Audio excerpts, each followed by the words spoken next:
Hello everyone, this is Jason from Primetime Aquatics. In today's video, we're going to be talking about the Danio. There's lots of different types, but in this video, I'm going to talk about the good, but I'm also going to mention why sometimes the Zebra Danio isn't the best fish for beginners. Hope you enjoy the video. Appreciate you being here. So this is a Zebra Danio tank done by Shelby at Garden of Eder. This was a great aquascape that she did at the Keystone Clash, so definitely appreciate being able to use this tank for our species profile. These are the Zebra Danios. Much of what I'm going to say here applies to all of the other smaller Danios, and there's a lot of different types. It's not just the Zebra Danio. You've got the Leopard Danio, there's long fins, albinos, golden. You've got the Glowfish Danio as well as the Pearl, as well as others. Now these fish come from India, but the vast majority of the fish that you're going to see in the aquarium hobby are tank bred. And these are usually considered to be beginner fish, and as I've mentioned, we're going to talk about why that's partially true, but also maybe this isn't the best fish for the brand new fish keeper. Now size-wise, it's great. As you can see here, they're going to top out at right around 1.5 inches or so. The females are going to be a little bit larger, a little bit rounder. The nice thing is the coloration for both the males and the females, it's really cool. As you can see here, you've got that silver and blue stripe, and that's one of the reasons why I think people are attracted to these fish, because they have awesome colors. The finnage is also really nice. Like I said, some of the longer fin varieties are also pretty cool as well. Now, one thing to keep in mind, and this is why I say maybe this isn't the best fish for a brand new fish keeper, especially if they're going to be trying to build a brand new community fish tank. I would say these are somewhat peaceful fish, but not complete community fish. And the reason for that is they can be a little bit of a fin nipper. And so if you have other fish in the aquarium with longer fins, sometimes they start to get a little bit chewed up. Not only that, but the Zebra Danio can be a little bit hard on one another as well. And so it's just something to consider. I like to see this fish for people who have maybe kept some fish in the past and are branching off and want something with a little bit more activity. Now, of course, that's one of the awesome things about this fish. As you see throughout the video, they like to swim both mid-water, top water, so you're going to find them all over the aquarium, and they are always on the move. You're going to see throughout the video, they're just constantly swimming around all over the tank, and that's pretty cool. The other nice thing, especially for people who are a little bit newer to fish keeping, but not maybe completely new, is these aren't terribly difficult fish to breed, something that we'll talk about in a little while.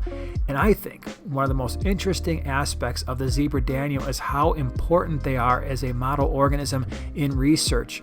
And scientists use this fish all the time to study genetics and development and even cancer research. And so it's a really important fish in the sciences. Now, I already mentioned for brand new people to fish keeping that, again, these fish can be fin nippers. They can be a little bit hard on one another, but there's another reason why that sometimes the Zebra Danio isn't the best option unless you're buying from a place that's going to quarantine them for a while, and that is the genetics component.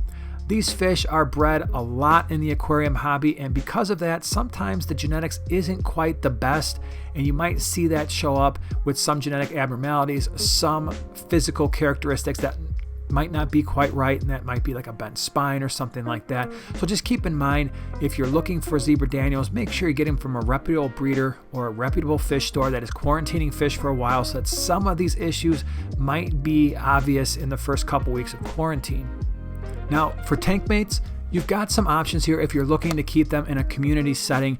The most important thing is keep these fish in decently large groups. Usually 6 is the bare minimum. I would advocate that 10, 12, or even 15 would be a much better option. That's going to keep some of the aggression down amongst themselves.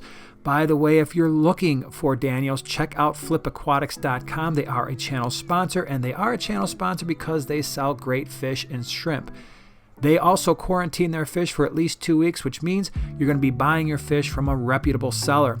Now, other tank mates, again, keep them in large groups. Maybe a gourami like a dwarf gourami, peacock gudgeons, cherry barbs might be a really nice option. Some of the larger rasboras, like your brilliant green rasbora. If you're looking for bottom dwellers like cory cats, some of the smaller loaches might work. Live bearers like mollies and swordtails are good options. Tetras, things like neon tetras or the neon types, the rummy nose tetra, silver tip tetra. If you want to keep them with dwarf cichlids as kind of a centerpiece fish, you could certainly do that, maybe with some apistogramma. Again, just stay away from the longer fin fish. And by the way, we will have species profiles of potential tank mates down in the description below. Now, water parameters, I think this is where danios are thought to be a beginner fish because they accept a wide range of water parameters. So for temperature, anywhere from the upper 60s to the upper 70s. I prefer to keep them around 76 to 78 degrees. But if you have an unheated tank and the room is constantly in the low 70s, you could probably get away without a heater. pH, again, there's a fairly wide range, anywhere from around a 6.8 up to an 8. We keep our Zebra Danios closer to an 8. Water hardness, somewhere between 5 and 15 degrees. We're right at about 10 degrees for both our GH and KH. If you don't know much about water hardness, check out that video in the upper right hand corner. It's a good thing to know. We do a full video on how water hardness impacts fish health. Water quality needs to be good. I think that's part of the problem with the Zebra Danios when they're kept by brand new fish keepers in an uncycled tank. There should be no ammonia or no nitrite in the water, and nitrate concentrations should be 20 parts per million or less. At least that's our goal. Feeding these fish is very easy to do. We feed our fish North Fin foods, so they're getting a combination of North Fin community, North Fin cichlid, kelp, and North Fin wafer flakes. They also go crazy for live baby brine shrimp. If you're wondering on how to maximize fish health by feeding your fish awesome combinations of food, check out that video in the upper right hand corner. Now the tank size, this is where things get interesting. Most of the internet will tell you a 10 gallon is sufficient, and I partially agree with that. If you have a group of 6 or 7 and a 10 gallon, for the most part that's going to work. I prefer to keep them in at least a 20 gallon.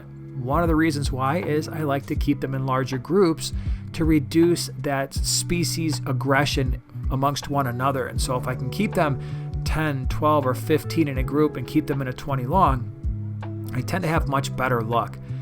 When you're thinking about decorating your tank, substrate, it can be gravel or sand. I prefer a darker substrate and a darker background. They tend to show their colors much better when the gravel or sand is darker and the background is dark as well. It doesn't matter if it's gravel or sand. If you're planning on breeding these fish, a large gravel might work a little bit better. If you don't really care about breeding, then sand or gravel, use the determination on your substrate based on the other fish that you're going to keep in your aquarium. It would be great, just like you're seeing throughout this video, if you had some rocks or some driftwood, some fake or live plants would work out really well too. Just make sure you give them plenty of swimming space. Now you're going to see that these guys, again, they're very active throughout the entire video, which means you got to give them some open space for their swimming. Also, flow. You can see throughout this video there's a decent amount of flow in this aquarium. They do like a little bit of flow, more so than some other fish. And again, keep that in mind when you're choosing your tank mates. So maybe a higher flow aquarium is not going to be great for some of the fish that are going to be a little bit slower. Again, no long fin fish because of the fin nipping. And now we've got a second reason why, because a little bit of extra flow is going to make it hard for fish that have longer fins. Breeding these fish is not terribly difficult to do. You need obviously some males and females. They are egg scatterers. There's a couple different ways you can do this. Way number one is you put some of that larger gravel or even pebbles or marbles on the bottom of your aquarium. Make sure you've got fully matured males and females. They will usually spawn every couple of days. The eggs will fall into the substrate. You do have to remove the adults right away because once those eggs are visible, they will try to eat them. If there is fry in the tank, they will try to eat that as well. And that's why those larger pieces of gravel or marble, they will protect the eggs so the adults can't get to them. Now the fry are usually going to hatch in a couple of days. If you, again, remove the adults so the fry don't get eaten, once you are feeding the fry, you're going to feed them some type of very pulverized flake. Northfin has a Northfin fry food that's pretty good. Rapashi, that's just a powdered form, can work just fine. Once they get old enough, you can switch them over, or large enough, you can switch them over to live baby brine shrimp. The other thing that you can do is you could put the adults in a large breeder box and float that breeder box in the aquarium. It has to have a fairly large mesh. They'll breed there, the eggs will fall through into the aquarium, then just remove that breeder box with the adults into their normal aquarium, let the fry hatch out in that 5 or 10 gallon tank. But these are great fish, a lot of activity, pretty cool color. They're going to swim all over the aquarium. If there are any downsides, just keep in mind your tank mates. Again, look at the description below for some tank mate options, but they can be a little bit rough on one another if they're in too small a group, and they can be fin nippers. And again, make sure you buy from a reputable store so that you don't have any potential for genetic issues.